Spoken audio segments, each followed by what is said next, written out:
Welcome to the flavorful world of culinary exploration. Today we're making a deliciously spicy chicken braise that's going to ignite your taste buds and leave you craving for more. So the chicken had been washed and left in a colander, and now I'm adding 2 tablespoons of Kashmiri red chili powder, 1 tablespoon of turmeric powder, 1 tablespoon of garam masala, 1 tablespoon of biryani mix,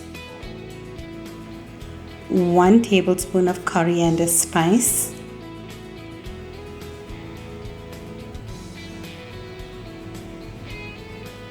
salt to taste, and in goes 1 tablespoon of ground ginger and garlic. I'm adding some curry leaves and gave this meat a good mix. It's marinated well, and we're going to set this aside. As you can see, there's no water, it's dry because I left this chicken after it's been rinsed, left in the colander, so all the water drains out well. The oil was heating up. I added the whole spices, and we just allow the spices to infuse its delicious aroma and release its oils.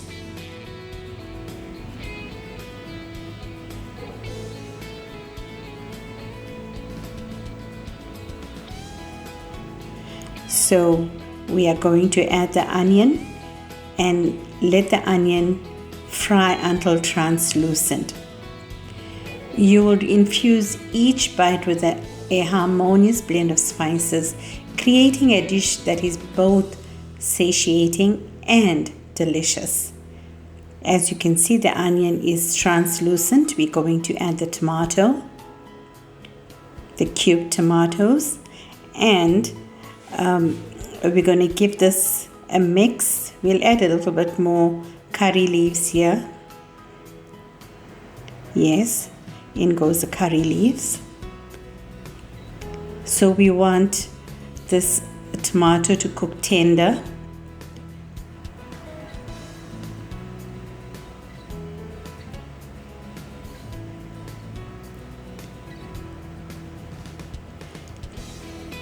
So now we're just going to mash a little if it's a bit, you need it to be softened.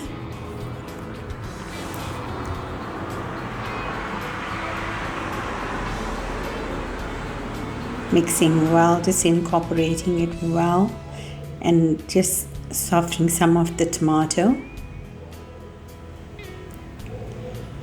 So in goes the chicken. We're adding this marinated chicken. From that sizzling of the curry to the aroma that fills your kitchen, every step is a sensory delight, my friends. So get ready to elevate your cooking skills and impress your guests with this irresistible dish. Without a doubt, this took me under 15 minutes to braise this curry. As always, keep all your ingredients ready. Preparation is key. We don't want a gravy curry. We just want this meat to release whatever juices that's there. But there's no water added to this curry. Always bear that in mind. We're cooking this curry on medium to low heat.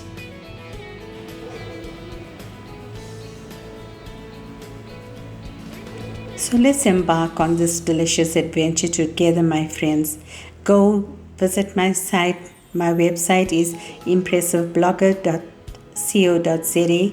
All small letters.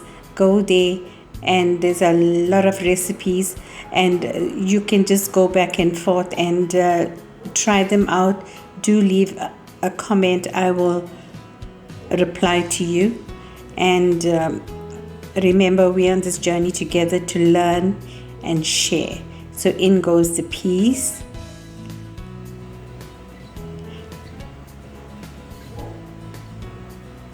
I'm using frozen peas just for the color and the delicious the deliciousness of it in a braised curry. So I added the peas and I switched off the heat.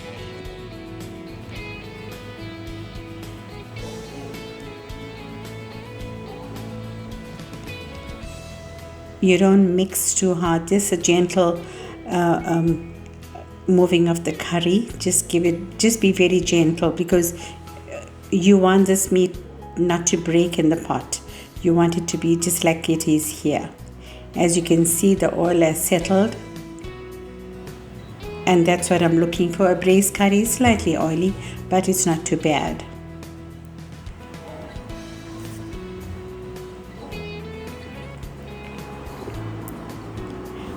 The curry is done.